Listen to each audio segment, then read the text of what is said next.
Hey guys, Tracy here. I just wanted to come today to talk to you about vegetables, and who better to talk to you about vegetables than your vegetarian friend. I have been a vegetarian for about 20 years now, so I have a little bit of experience eating and cooking vegetables. The first thing that I wanted to talk about is the fact that all vegetables are not created equal. There are some vegetables that are healthier for you than others. Let's take, for example, the cruciferous vegetable family. What is that? That is broccoli, that is cauliflower, that is Brussels sprouts, that is cabbage, that is kale, that is chard. Any of those really, really good green and hard broccoli, cauliflower kind of vegetables.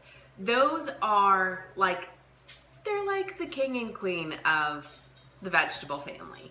Like, if you can include those in your diet at least once a day, you are doing great. Those are the vegetables that you want the most. All right, let's talk about some things that might be vegetables in your head that are not really vegetables. The biggest culprits of this are corn and potatoes. Those are not vegetables.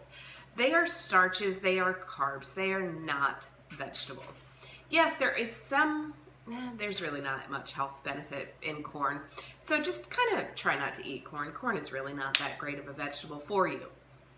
It's not a vegetable, it's a starch. Okay, so let's talk about things that have high sugar content. There are vegetables that have higher sugar content than others.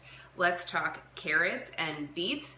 Those are really high in sugar. So yes, they do count as vegetables, but you have to be careful when you eat those to make sure that you are not eating too much sugar elsewhere in the day, because those are higher in sugar. So let's talk about the different ways that you can cook vegetables. Probably the healthiest way that you can cook vegetables is by steaming that.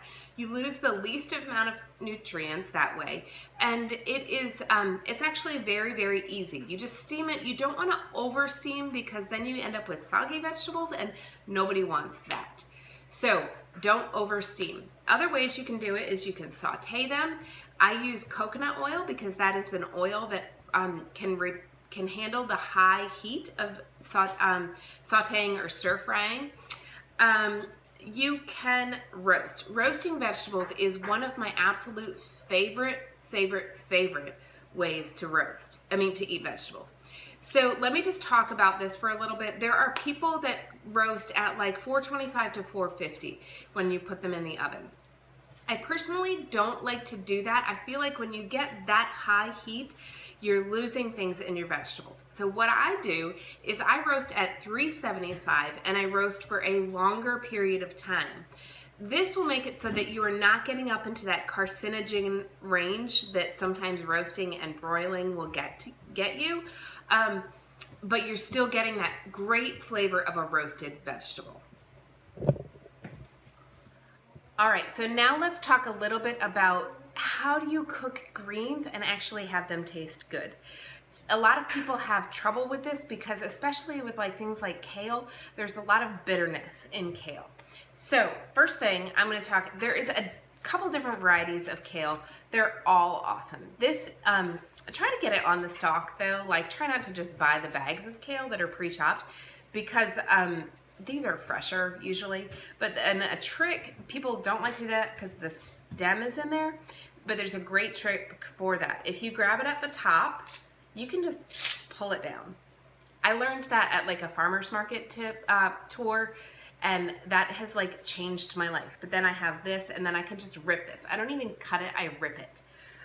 So anyway, when I'm cooking kale and chard and any of those green leafy vegetables, what I do is I saute them so that they are nice and wilted. That gives us a good starting flavor. Then I cover it with water, just enough to cover it till it's like the kale is in the water. And then I add a scoop of bouillon. See that? That is better than bouillon. I use this all the time. But I add a little scoop of that and let it sit there and cook in that water for about 10 to 15 minutes. When you serve it, take tongs and shake that kale off, shake the water off, leave the water in the pan, and then shake it off and put it on your plate, and you will have the most delicious greens you will ever try. And the bitterness stays in the water in the pot, and you have cooked with great flavor. So those are some just tips and tricks about vegetables. If you have any other questions or you want to tell us your favorite way to make vegetables, we would love to hear it. So hopefully that has helped you on the vegetable train. Make sure you prep and get those veggies in today and enjoy your day.